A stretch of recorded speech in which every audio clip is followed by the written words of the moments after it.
জেলখানায় থেকে জেনারেল রহিম আমার সাথে বুয়েটে একসাথে পড়তাম আমরা।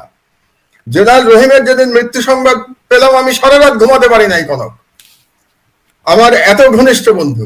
তারপরে এখন যিনি আছেন জেনারেল রেজ্জাকুল হায়দার, আজকে কত বছর ধরে জেলে। তারপরে বিএনপির আরেক নেতা টাঙ্গাইলের পিন্টু ভাই আমাদের, যিনি আমাদের সরকারের সময় শিল্প উপমন্ত্রী ছিলেন, তিনি আজকে কত বছর ধরে জেলে। এই বিচার বিভাগকে কি করবেন আপনি? কি করা উচিত এই বিচার বিভাগকে? এইসব বিচারপতি নামধারী অমানুষদের, পিশাচদের কি করা উচিত? এটা জনগণ সিদ্ধান্ত নেই এদের কি করা উচিত। আমি আপনাকে আরেকটা এক্সাম্পল দিয়ে আমি শেষ করবো বিচার বিভাগ নিয়ে আলোচনা। আপনি জানেন পাকিস্তানে ইমরান খানকে কদিন আগে সাজা দিয়ে তাকে জেলে নেওয়া হয়েছে, এটা তো জানেন, এটা সারা বিশ্বে নিউজ।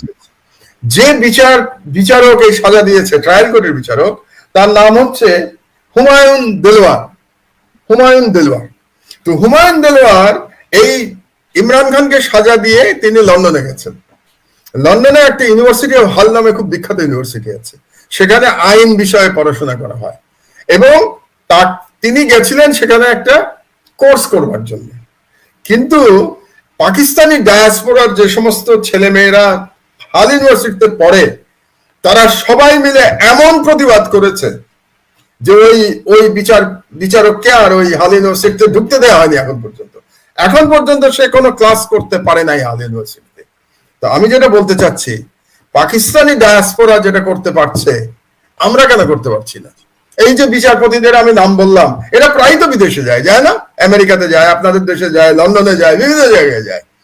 এদেরকেও এইভাবেই বাংলাদেশি ডায়াসপোরা যারা আছেন তাদের উচিত এইভাবেই প্রতিবাদ জানানো।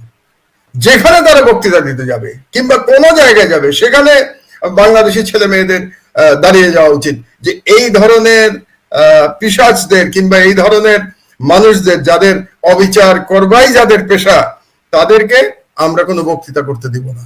এই পাকিস্তানি ছেলে মেয়েদের কাছ থেকে আমাদের অনুপ্রাণিত হওয়া উচিত।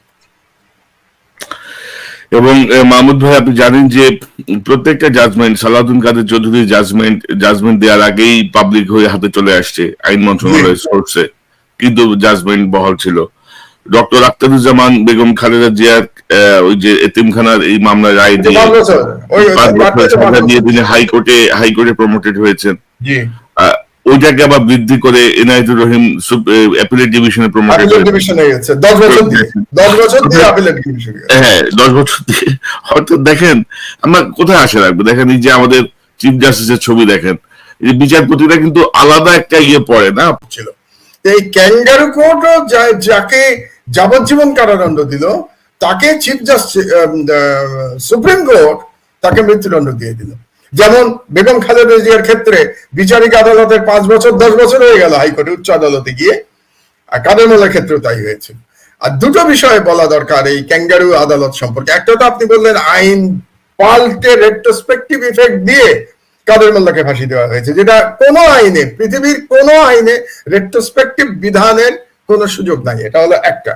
আর 2 নম্বর আরেকটা আছে, এটা আইনের, আমি যদিও আইনের ছাত্র নই, কিন্তু যেহেতু আমার নামে 125টা মামলা ছিল বা আছে, এই জন্য আমার আইনের বই প্রচুর পড়েছি। আমি 5 বছর জেলে থাকা অবস্থায় এভিডেন্স অ্যাক্ট আমি মুখস্থ করে ফেলেছিলাম, এভিডেন্স অ্যাক্টের সব ধারা উপধারা। তো এই জন্য বলি যে একটা আছে হিয়ারসে এভিডেন্স, মানে হচ্ছে শোনা কথায় আপনি কোন আদালতে এটা গ্রহণযোগ্য না। শোনা কথা মানে হচ্ছে যে আমি গিয়ে যদি বলি আমাকে কনক সরোয়ার ওই কথাটা বলেছিল, এবং কনক সরোয়ার এখন জীবিত নাই, ধরে নেন কনক সরোয়ার এরকম মানে কোনো একজনের কথা। অথবা আমি যদি বলি, যেমন ধরুন আমার যে ছিলেন আমাদের পত্রিকায় উপদেষ্টা সম্পাদক যিনি ছিলেন আতাউস সামাদ ভাই, আমি যদি এখন কোনো কথায় বলি আমাকে আতাউস সামাদ সাহেব এটা বলেছিলেন, তার উপর বেসিস করে কোনো রায় দেওয়া সম্ভব না, কারণ এটা হিয়ারসে এভিডেন্স। আমি যার কথা বলছি তার জবানবন্দি নেওয়ার সুযোগ নাই, কারণ তিনি মারা গেছেন, কাজে আমার এভিডেন্স গ্রহণযোগ্য হবে না, এটাই নিয়ম। শুধুমাত্র এই ক্ষেত্রে, এই তথাকথিত যুদ্ধাপরাধ ট্রাইব্যুনালের ক্ষেত্রে হিয়ারসে এভিডেন্স অ্যাকসেপ্ট করা হয়েছে। এত বড় অবিচার, এটা কল্পনা করা যায় না। এখন আসেন আপনি স্কাইপ কেলেঙ্কারি ব্যাপারটা হলো যে আসলে বিচারপতিরা কি করছিল, বিচারপতিরা সরকারের নির্দেশে তারা কাজ করছিল, এবং তাদের যে বিচারপতি ছিলেন নিজামুল হক নাসিম, তিনি ছিলেন এরকম একটা ক্যাঙ্গারু কোর্টের চেয়ারম্যান। সেই নিজামুল হক নাসিম একজন জিয়াউদ্দিন আহমেদ নামে এক ব্যক্তির কাছ থেকে তিনি অ্যাডভাইস নিচ্ছিলেন যে কিভাবে তিনি ফাঁসি দিবেন, এবং কার ব্যাপারে জানেন, এটাও খুব ইন্টারেস্টিং।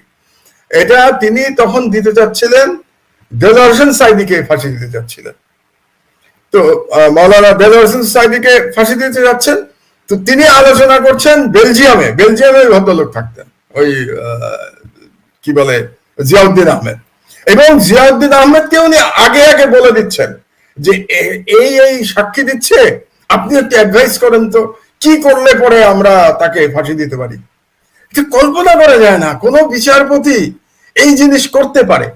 তো আমাদের কাছে তারপরে পুরো ক্যাসেটটা চলে আসলো এবং ইমেল গুলো চলে আসলো, জিয়াউদ্দিনের সাথে নাসিমের যে ইমেল আদান প্রদান হতো এবং তারা যে কথা বলতো স্কাইপে, সেটার আমার কাছে ভিডিও ক্যাসেট চলে আসলো।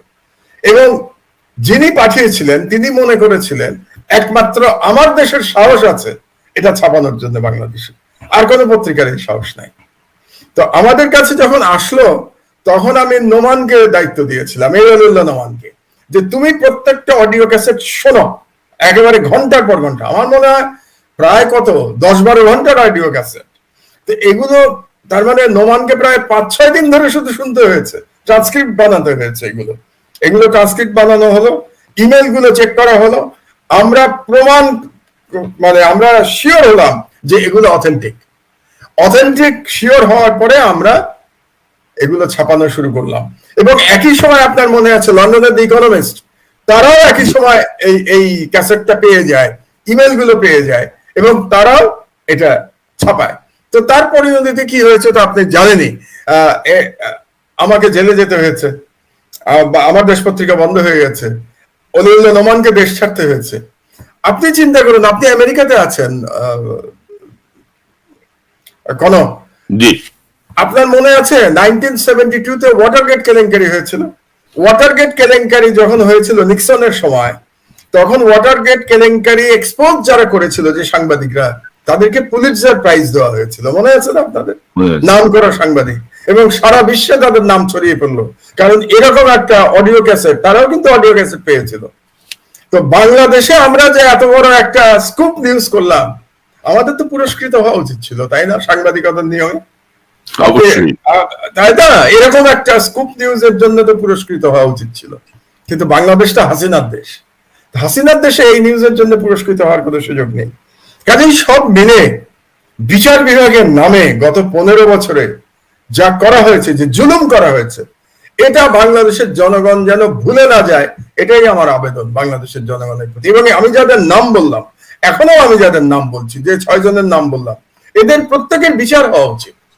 এরা যে মানুষের উপরে যে জুলুম করেছে এবং বাংলাদেশকে যে একটা ফ্যাসিস্ট রাষ্ট্রে পরিণত করতে তারা ভূমিকা রেখেছে, এই ভূমিকা রাখার জন্য এদের প্রত্যেকের বিচার হওয়া উচিত। এখন আমি জানি না পরবর্তী কোন গণতান্ত্রিক সরকার, জনগণের সরকার এসে এদের বিচার করবেন কিনা, কিন্তু আমি যদি জীবিত থাকি তাহলে আমি কিন্তু এই দাবি জানিয়েই যাব, সেটা আমার পরিণতি যাই হোক না কেন, এই দাবি আমি করেই যাব যে এই সমস্ত বিচার। না মাহমুদ ভাই, এরা তো অবিচার তো যে কোর্সে বন্ধ তো হয়নি, অবিচার তারা করেই যাচ্ছে, তারা এখনো করছে। প্রতিদিন যে আপনি যে বাচ্চা মেয়েটার কথা বললেন, খোদে জবদায় নাম মেয়েটা, জাহাঙ্গীর কলেজের, সে একটা মাইনর মেয়ে, তার জামিন স্থগিত করছে কে? চিফ জাস্টিস, আপিল বিভাগ। তো এটার জন্য এদের বিচার হওয়া উচিত না? এই সময় নাইটুল রহিম টোহিম শাহিন, এদের বিচার হওয়া উচিত না? এখন যে আপনি দেখেন মাওলানা মামুনুল হককে আপনি চিন্তা করেন না, ওই যে গিয়াসউদ্দিন মামুন আজকে কত বছর ধরে জেলে। ওর সাথে তো আমার দেখা হচ্ছে জেলখানায়, আমরা একই জেলে কিছুদিন ছিলাম। 2007 সালে সে অ্যারেস্ট হয়েছে, 11-র পরপরই প্রথম অ্যারেস্ট হয়েছে কিন্তু গিয়াসউদ্দিন মামুন। আর আজকে কত বছর? আজকে 23 বছর। তার যদি সর্বোচ্চ সাজাও হয়, সেই সাজাও তো এতদিনে শেষ হয়ে যাওয়ার কথা। তারপরে চিন্তা করুন, আমার বন্ধু মারা গেছে হসপিটালে, জেলখানায় থেকে, জেনারেল রহিম। রহিম। জেনারেল রহিম আমার সাথে বুয়েটে একসাথে পড়তাম আমরা। জেনারেল রহিমের যেদিন মৃত্যু সংবাদ পেলাম আমি সারা রাত ঘুমাতে পারি নাই কনক, আমার এত ঘনিষ্ঠ বন্ধু। তারপরে এখন যিনি আছেন জেনারেল রেজ্জাকুল হায়দার, আজকে কত বছর ধরে জেলে। তারপরে বিএনপির আরেক নেতা টাঙ্গাইলের পিন্টু ভাই আমাদের, যিনি আমাদের সরকারের সময় শিল্প উপমন্ত্রী ছিলেন, তিনি আজকে কত বছর ধরে জেলে। এই বিচার বিভাগকে কি করবেন আপনি? কি করা উচিত এই বিচার বিভাগকে? এইসব বিচারপতির নামধারী অমানুষদের, পিশাচদের কি করা উচিত? এটা জনগণ সিদ্ধান্ত নেই এদের কি করা উচিত। আমি আপনাকে আরেকটা এক্সাম্পল দিয়ে আমি শেষ করবো বিচার বিভাগ নিয়ে আলোচনা। আপনি জানেন পাকিস্তানে ইমরান খানকে কদিন আগে সাজা দিয়ে তাকে জেলে নেওয়া হয়েছে, এটা তো জানেন, এটা সারা বিশ্বে নিউজ। যে বিচারক এই সাজা দিয়েছে, ট্রায়াল কোর্টের বিচারক, তার নাম হচ্ছে হুমায়ুন দেলওয়ার। তো হুমায়ুন দেলওয়ার এই ইমরান খানকে সাজা দিয়ে তিনি লন্ডনে গেছেন। লন্ডনে একটা ইউনিভার্সিটি অফ হল নামে খুব বিখ্যাত ইউনিভার্সিটি আছে, সেখানে আইন বিষয়ে পড়াশোনা করা হয়, এবং তিনি গেছিলেন সেখানে একটা কোর্স করবার জন্য। কিন্তু পাকিস্তানি ডায়াসপোরার যে সমস্ত ছেলে মেয়েরা হাল ইউনিভার্সিটিতে পড়ে, তারা সবাই মিলে এমন প্রতিবাদ করেছে যে ওই বিচারককে আর ওই হাল ইউনিভার্সিটিতে ঢুকতে দেওয়া হয়নি এখন পর্যন্ত সে কোনো ক্লাস করতে পারে নাই হাল ইউনিভার্সিটিতে। তো আমি যেটা বলতে চাচ্ছি, পাকিস্তানি ডায়াসপোরা যেটা করতে পারছে, আমরা কেন করতে পারছি না? এই যে বিচারপতিদের আমি নাম বললাম, এরা প্রায় তো বিদেশে যায় না? আমেরিকাতে যায়, আপনাদের দেশে যায়, লন্ডনে যায়, বিভিন্ন জায়গায় যায়। এদেরকেও এইভাবেই বাংলাদেশি ডায়াসপোরা যারা আছেন তাদের উচিত এইভাবেই প্রতিবাদ জানানো। যেখানে তারা বক্তৃতা দিতে যাবে কিংবা কোনো জায়গায় যাবে, সেখানে বাংলাদেশি ছেলে মেয়েদের দাঁড়িয়ে যাওয়া উচিত যে এই ধরনের পিশাচদের কিংবা এই ধরনের মানুষদের, যাদের অবিচার করবাই যাদের পেশা, তাদেরকে আমরা কোনো বক্তৃতা করতে দিব না। এই পাকিস্তানি ছেলে মেয়েদের কাছ থেকে আমাদের অনুপ্রাণিত হওয়া উচিত। এবং মাহমুদ ভাই, আপনি জানেন যে প্রত্যেকটা জাজমেন্ট, সালাউদ্দিন কাদের চৌধুরীর জাজমেন্ট দেওয়ার আগেই পাবলিক হয়ে হাতে চলে আসছে আইন মন্ত্রণালয়ের সোর্সে, কিন্তু জাজমেন্ট বহাল ছিল। ডক্টর আখতারুজ্জামান বেগম খালেদা জিয়ার ওই যে এতিমখানার এই মামলার রায় দিয়ে 5 বছর সাজা দিয়ে তিনি হাইকোর্টে প্রমোটেড হয়েছেন। ওইটাকে আবার বৃদ্ধি করে এনায়েতুর রহিম অ্যাপিলেট ডিভিশনে প্রমোটেড হয়েছে 10 বছর দিয়ে। হ্যাঁ, 10 বছর দিয়ে।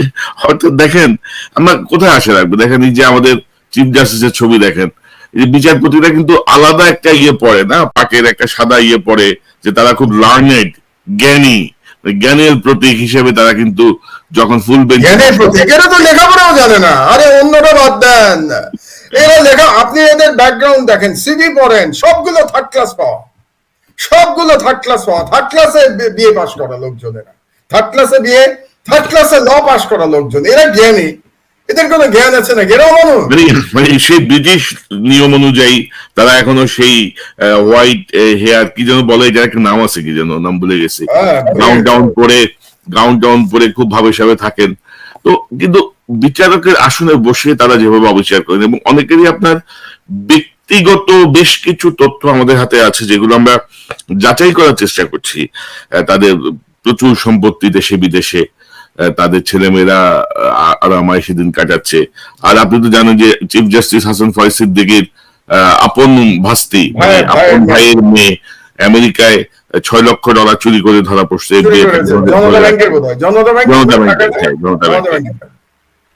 মানে অনেকের কাছে একটু অবিশ্বাস্য মনে হবে, জনতা ব্যাংকের মানি এক্সচেঞ্জে এই মেয়ে কাজ করতো, সেও ঢাকা বারের সদস্য প্লাস বিচারপতি আবু বকর সিদ্দিকীর মেয়ে। তিনি ওই কায়দা কানুন করে $6 লাখ সরাই ফেলছে মানি এক্সচেঞ্জ থেকে। মানে পালাই যেতে চাইছিল, বাট FBI সম্ভবত ধরছে বা বাংলাদেশে চলে গেছিল, সেখান থেকে কায়দা করে তাকে আবার ব্যাক করানো হয়েছে, এরকম কিছু বিষয় আছে। তো আমরা আসলে কোথায় যাব এখন? দেখেন মাহমুদ ভাই, বিচারপতিদের কিন্তু করার অনেক কিছু আছে, যে তাদের যে ইনহেরেন্ট পাওয়ার, সুমোটো করার, এটা কিন্তু একটা বিশাল ক্ষমতা, কিন্তু এটা জনগণের পক্ষে।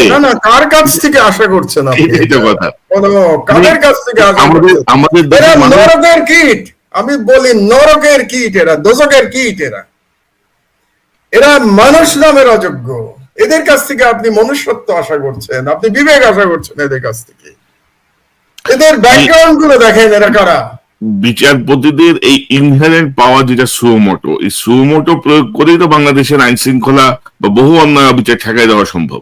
আইন শৃঙ্খলা শুধু কেন, সুমোটো করে তো এখন তত্ত্বাবধায়ক সরকার ফিরিয়ে আনা সম্ভব। তত্ত্বাবধায়ক সরকার ফিরিয়ে আনলে তো বাংলাদেশের এই এই জালিমের পতন ঘটে। কারণ বাংলাদেশের জনগণ কিসের লড়াই করছে এখন? একটাই লড়াই, যে আমি ভোট দিতে চাই। এই তো লড়াই আমাদের, যে আমি আমার সরকারকে আমি নির্বাচিত করতে চাই। এইটুকুই তো চাচ্ছে বাংলাদেশের জনগণ। এবং এটা করতে হলে একটা তত্ত্বাবধায়ক সরকারের অধীনে, একটা নিরপেক্ষ সরকারের অধীনে হতে হবে।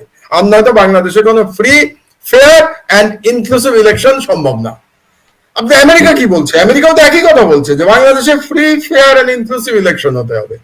তো এটাই তো দাবি আমাদের। তো সুমোটো দিয়ে আপনি তো এটা করতেই পারেন, কিন্তু সেই বিবেক কাদের কাছ থেকে? আপনি পিশাচদের কাছ থেকে আপনি বিবেক আশা করছেন? এদেরকে তো ঘাড় ধরে বার করতে হবে তো এদেরকে।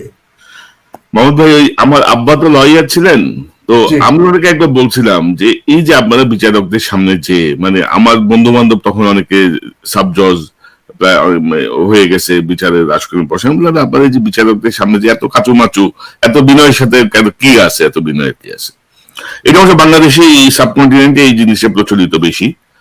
তো আমার আব্বা আমাদের বলতেছিলেন যে দেখ, মানুষ কখনো মানুষের বিচার করতে পারে না। তো যারা এই আসনে বসে বিচার করে, আমরা মনে করি তারা আল্লাহর প্রতিনিধি। তারা তারা মানে বড়কালে আল্লাহ বিচার করবে, দুনিয়াতে তারা আল্লাহর প্রতিনিধি হিসেবে এই চেয়ারে বসে ন্যায় অন্যায়ের বিচার করে। তো সেইটা মানে এই ধারণা কিন্তু অধিকাংশ মানুষের ছিল একটা সময়, যে বিচারক মানি স্রষ্টার প্রতিনিধি, বিচারক মানি ন্যায় বিচারের পরাকাষ্ঠা। কোথায় গেল এরা সব? আমি আপনাকে আমার ছোটবেলার গল্প বলি।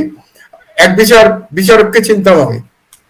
ওই বিচারক যেদিন উনি কোনো মৃত্যুদণ্ড দিতেন, সেদিন সারা রাত উনি নামাজ পড়তেন, এবং নামাজ পড়ে আল্লাহর কাছে কাঁদতেন, আল্লাহর কাছে মাপ চাইতেন, এবং বলতেন যে হ্যাঁ আল্লাহ, আমি অসহায়, আমার কাছে যে সাক্ষ্য প্রমাণ এসছে তার ভিত্তিতে আমি এই রায় দিয়েছি, কিন্তু একজনের প্রাণ নেয়ার অধিকার আমার নাই।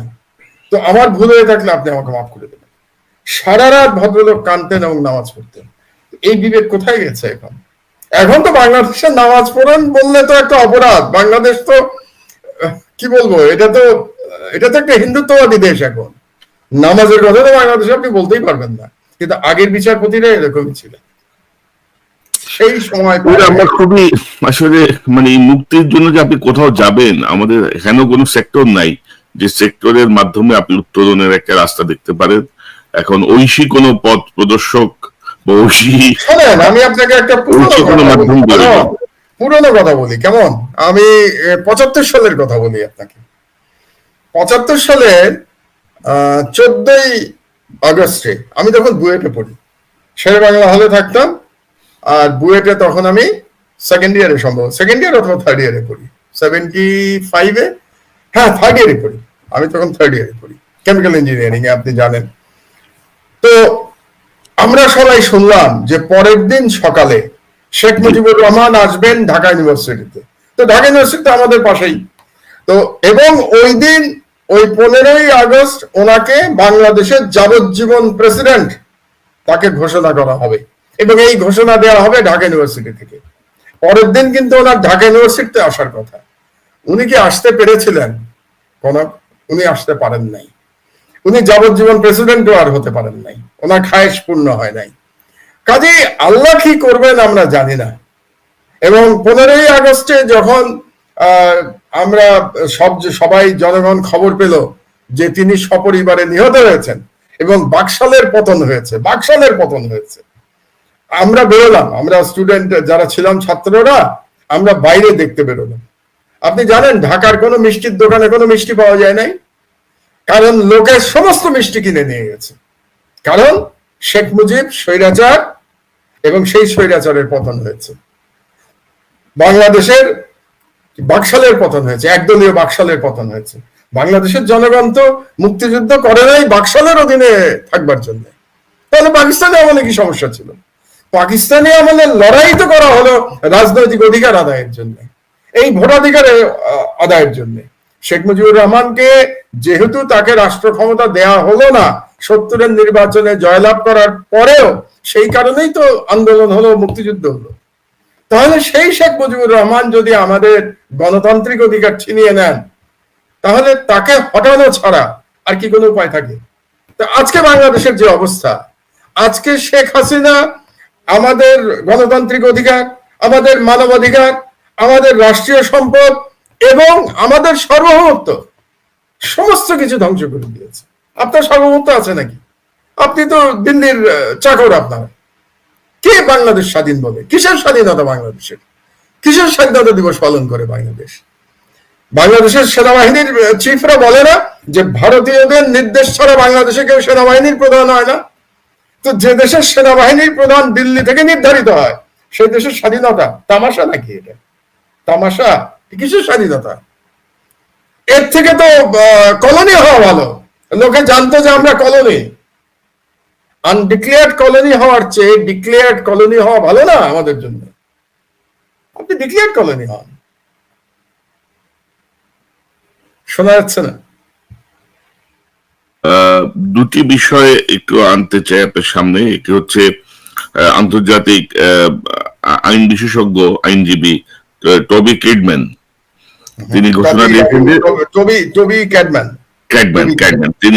তিনি ঘোষণা দিয়েছেন যে টুইট করে যে আন্তর্জাতিক আদালতে তিনি মানবতা বিরোধী অপরাধের একটি মামলা করতে যাচ্ছেন বাংলাদেশিদের সহায়তায় শেখ হাসিনার বিপক্ষে। এবং এটা আমি অতটা গুরুত্ব দিতাম না আন্তর্জাতিক আদালতের মামলা। সাম্প্রতিক সময় দেখলাম যে পুতিন কোন একটা আন্তর্জাতিক সম্মেলনে যাওয়ার কথা ছিল, তিনি এখানে যায় নাই, কারণ তার বিরুদ্ধে আন্তর্জাতিক আদালতে মামলা আছে এবং সেখানে সে অ্যারেস্ট হয়ে যেতেও পারে। মামলা নাই, তার বিরুদ্ধে অ্যারেস্ট ওয়ারেন্ট ইস্যু করেছে আন্তর্জাতিক রাইট, আমি সরি, আমি কারেকশন দেওয়ার জন্য আন্তর্জাতিক আদালত থেকে তার নামে অ্যারেস্ট ওয়ারেন্ট ইস্যু আছে। সো এটা কিন্তু সিগনিফিকেন্ট এবং গুরুত্বপূর্ণ। তো পরিস্থিতি ওদিকে যাচ্ছে, যেহেতু বাংলাদেশ যেহেতু রেটিফাই করছে, বাংলাদেশ যেহেতু এই আন্তর্জাতিক আদালতের বিষয়টা রেটিফাইড করা বাংলাদেশে, সেহেতু শেখ হাসিনা আন্তর্জাতিক ভাবেও কিন্তু বিপদে পড়তে যাচ্ছেন।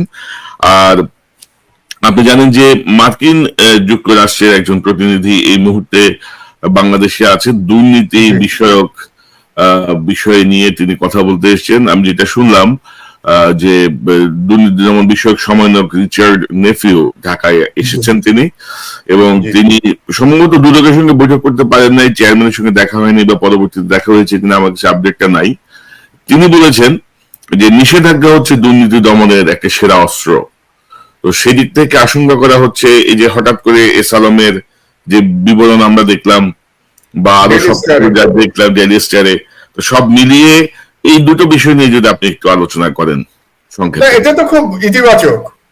মার্কিন যুক্তরাষ্ট্রের তো অনেক আগেই এটা করা উচিত ছিল, কারণ বাংলাদেশে আজকে যারা মানবাধিকার লঙ্ঘনের জন্য অভিযুক্ত, যে সমস্ত আমলা আছেন, রাজনীতিবিদ আছেন, বিচারপতিরা আছেন, তাদের অধিকাংশ ফ্যামিলি তো আমেরিকায় অথবা কানাডায় অথবা ইউরোপে, তবে বেশিরভাগই বোধহয় আমেরিকা এবং কানাডাতে।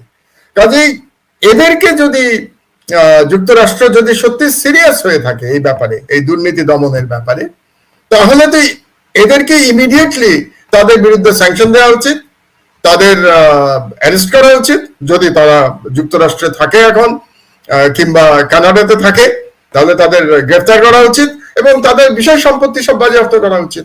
এবং এটা তো উনি সঠিক বলেছেন মিস্টার নেফিউ, যে নিষেধাজ্ঞা একটা অস্ত্র দুর্নীতি দমনের বিরুদ্ধে, এবং সেই অস্ত্র আজকে 15 বছর ধরে এই রাষ্ট্রকে লুটপাট করেছে শেখ হাসিনা এবং তার পরিবার, শেখ পরিবার। এবং এই লুটপাটের দেখে গেছে কিন্তু আমেরিকা এতদিন পর্যন্ত। তো আমরা আনন্দিত যে দেরিতে হলেও আমেরিকা এখন অ্যাকশন নিচ্ছে বলে মনে হচ্ছে। এবং সব মিলে আমার ব্যক্তিগত ধারণা যে আন্তর্জাতিকভাবে শেখ হাসিনা কিন্তু শুধুমাত্র ভারত এবং চীন আর রাশিয়া ছাড়া হয়তোবা, কারণ ভারত তো আমি আগেই বললাম যে আমরা ভারতের কলোনি এবং হাসিনা অ্যাকচুয়ালি হিন্দুত্ববাদের এজেন্ট বাংলাদেশে, তো এটা একটা। আর রাশিয়া এবং চায়না এটা তো অথরিটেরিয়ান স্টেট। তো অথরিটেরিয়ান স্টেট যেগুলো থাকে তারা কিন্তু বিশ্ব সব জায়গায় তারা স্বৈর শাসকদের সমর্থন করে, এটা তো আপনি জানেনই। তো কাজেই অথরিটারিয়ান স্টেট যেহেতু চীন এবং রাশিয়া, তারা হয়তো শেখ হাসিনাকে সমর্থন করবে। কিন্তু গণতান্ত্রিক বিশ্ব যেটা, গণতান্ত্রিক বিশ্ব তো শেখ হাসিনার বিরুদ্ধে চলে গেছে। কারণ গণতান্ত্রিক বিশ্ব তো এতদিনে বুঝতে পারছে যে 15 বছর ধরে শেখ হাসিনা বাংলাদেশের জনগণের সকল অধিকার লুণ্ঠন করেছে এবং তার সঙ্গে দুর্নীতি করেছে, বেসুমার দুর্নীতি, অকল্পনীয় দুর্নীতি বাংলাদেশে। এবং আপনাকে আরেকটা কথা বলে রাখি, এই সরকার পরিবর্তন হলে আপনারা দেখবেন, আপনি শুধু না, আমি বাংলাদেশের জনগণকেও বলছি যে আপনারা দেখবেন যে আমি নিজে ইকোনমিক্স ব্যাকগ্রাউন্ড থেকে এসেছি বলতে, আমি বিনিয়োগ বোর্ডের চেয়ারম্যান ছিলাম, তো মেইন দায়িত্ব তো আমার ইকোনমিক্সই ছিল, তারপরে জ্বালানি উপদেষ্টা ছিলাম। তো বাংলাদেশের যে স্ট্যাটিস্টিক্স আপনারা দেখছেন, পরিসংখ্যান, আপনাকে আমি 100% গ্যারান্টি দিয়ে বলছি সবগুলি ভুয়া। বাংলাদেশের এই পরিসংখ্যান সব ভুয়া এবং বাংলাদেশের সমস্ত সম্পদ লুটপাট করে মিথ্যা পরিসংখ্যান দিয়ে এই উন্নয়নের ডঙ্কা বাজানো হচ্ছে।